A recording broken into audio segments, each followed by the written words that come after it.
hi, John. Hello. Hi. Thank you. Hi. Thank you. God, I went so high pitched. Hello, John. Hello. Hello. Thanks for coming on the show to talk about some exciting new things to do with Thanks for having me. Tren project. So cool. Yeah, thank you to Beech Corp, by the way, for letting you come on the show. Yeah, they were very kind. They gave me the sort of couple of hours off to do this, but I've got to get back pretty soon because I'll be in trouble otherwise. Yeah. Well, tell them heartfelt thanks from me. Really appreciate the opportunity. Thanks, Beech Corp. I'll pass it on. Sponsored by Beech Corp, DreamsCom. I'm so excited to talk to you about your Tren game, which has been in development for a little while now, and you're going to give us some updates today, which is really exciting.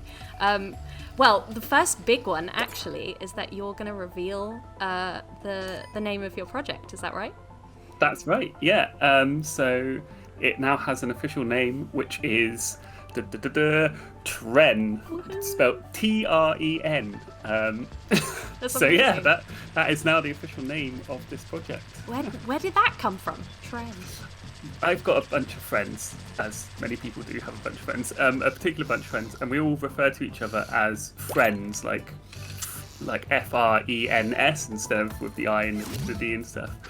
And so it just seemed to make sense. And the actual choice of it actually came from our video editor, ex-video editor now, but Dan Castro, as everyone will know from Please Hug Me, and he just suggested Tren, and I was like, oh my god, that's so perfect because it ties in with what I call my friends. And additionally, Bogdan, who works for us, audio designer, he said that the Romanian word for train is Tren, so he was really happy because when Dan Castro suggested it, he said it should have that sort of European train corporation kind of name to it, so it's kind of like that sort of IKEA French TGV kind of thing. So Tren sort of just seemed to fit the bill across the board. Amazing. And it's cute. Yeah, so cute. What a great little tribute to your friends as well. That's awesome. So John's our lead designer here at Media Molecule. A little promotion recently. Well done, John. Thank you. And John's been working on Tren for quite some time now. So a lot of people in the Dreams community, particularly, and a few outside of it, I should think, have already seen a fair bit of John's Tren game. We're showing you a little bit now. Tren. I've got to get used to calling it Tren. No. But for anyone who's new to the project, John, what is Tren? How would you describe it? I would describe it as it's like an escape room with toy trains is the best way to put it. But I mean, toy trains summarizes it really well. It's like toy trains, like, oh yeah, but what with toy trains? No, just toy trains, and helicopters and boats and many other vehicles.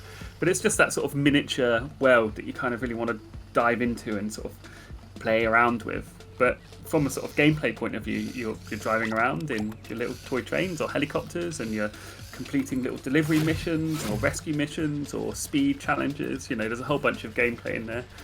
And all set in this really cool, tiny little Tren Beech Corp universe. Oh my gosh, yeah, the aesthetic of it is so cool and eye-catching. I think that really warms people's hearts immediately when they see it. This sort of beautiful, sort of wooden, nostalgic, sort of childhood toy train set. It's really interesting. Yeah, I think when I started doing it, I really wanted to see what Dreams could do in terms of the sort of realism, how far I could push it. And I really like doing realistic stuff in Dreams, and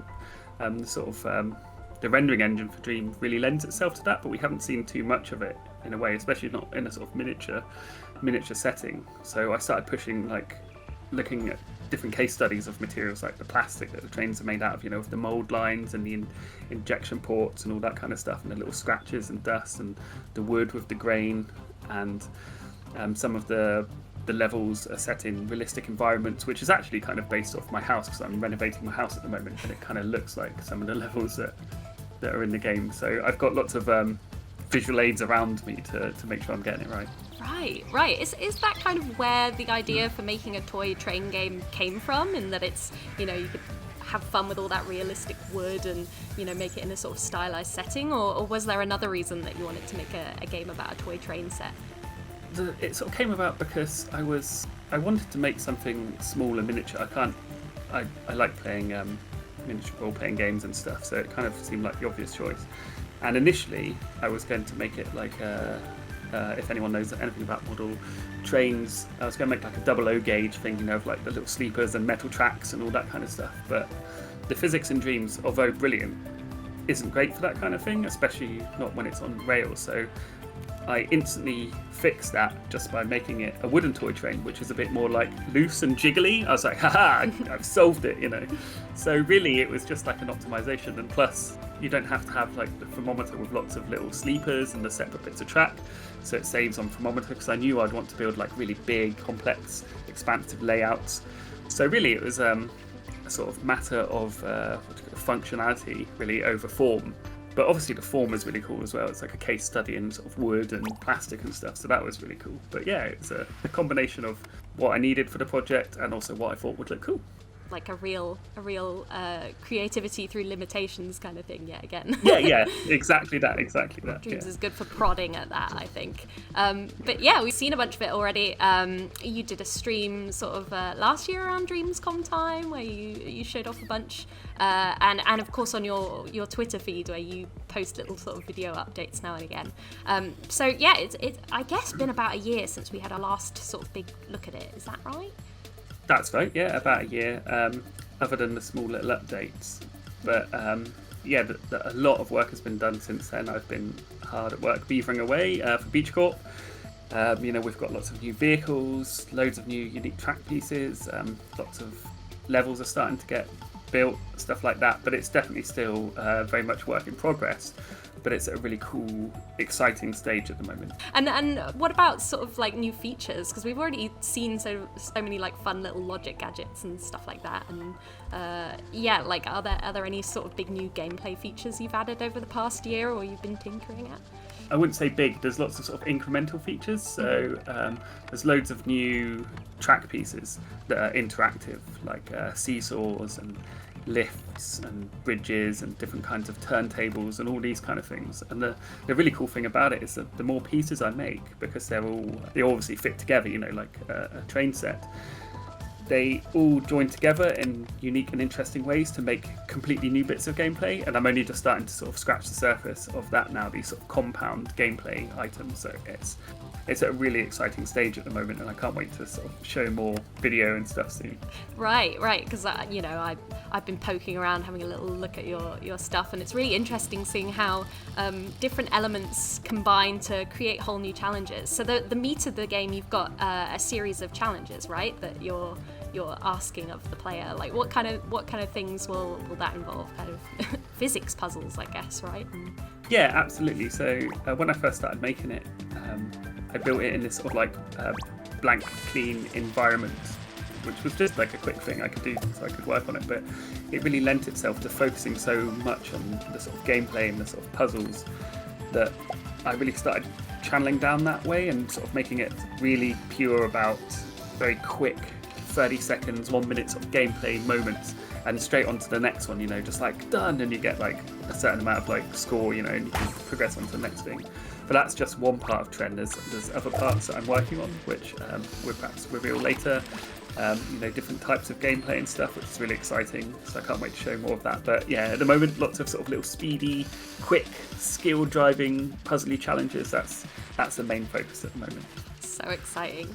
It's so fun to talk to you about Tren because like I can tell how much you love it, and I feel like everyone else who sees it loves it. It really feels like a labour of love, and there's so much detail put into it, and you're really painstaking with everything you do about it. Like why is this little train game so special to you, do you think, like personally? It feels like it. Yeah, no, it is. I think when I started doing it, because I was doing it in my spare time, I'd obviously, you know, helped ship Dreams and worked on lots of the tools and stuff like that.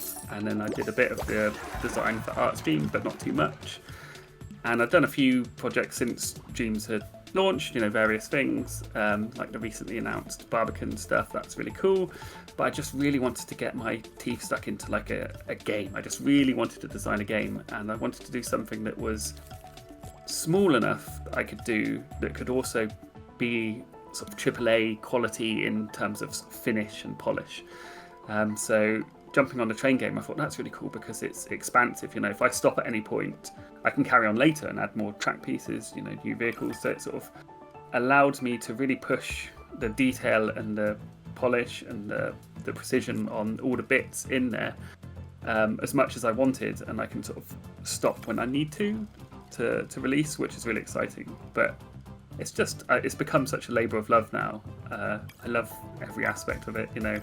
I can't wait to give it to the community and beyond to see what they do with it as well, and what they make of it. I can't wait either. Like, I think you and I share a little bit of a passion for miniature things. There's something about precision, I think, that's really comforting. I find Tren really comforting, and you're precise in the way you make it, and I think players have to be quite precise and careful in the way they play it, and there's something, I think it's quite stressful for some people, but for me, I'm like, oh, that's so so comforting. I wanted that when I first started making it. I wanted that sort of Zen experience of taking you back to being a child and an adult simultaneously, playing with the train set that, you know, a small child would want to just zoom them around really fast and crash them and, you know, and have fun, which I want to encourage and reward.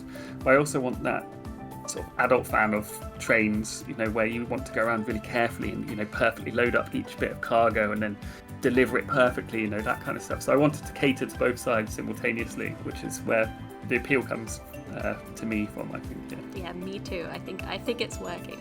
So yeah, I mean, we're all super excited to see Tren out in the wild, and you're still working super hard at it. Like, what kind of stage are you at development now that you can share with everybody? Well, one really cool, exciting thing I can share with everyone is I'm not just doing it as a personal solo project anymore. It's officially been taken on by Media Molecule as an official MM project, MM original. Yay, thank you. Which is really exciting. So that was brought on board you know, a few months ago, so that's really exciting. Team members are starting to shift onto it, so it's not just going to be me working on it, you know. I'm going to have some extra help from designers and artists, so it's very much a work in progress stage, but with the extra muscle and the brilliant creative minds of Media Molecule, we're definitely going to push it forward and get it out to you as soon as possible. So I'm really excited about that. Amazing. Oh, well, thank you so much for talking to all of us about it, John. Like, oh, so exciting. And yeah, everybody should make sure to visit the Tren booth in the Media Molecule Hall at DreamsCom this year. Oh yes, go visit it, and be careful with the cardboard boxes, because, you know, you don't want to knock them over, because you might damage the products on the inside, and Beech Corp wouldn't be happy with that. They are cracking down on people lately. I would watch your step, everybody, DreamsCom guys. Yeah. Beech Corp are managing security for DreamsCom, so just watch out. Yeah. Behave. Yeah, behave yourselves. Exactly. Well, thank you so much, John, and yeah, see you around DreamsCom. Thank you, Jen. Thank you so much.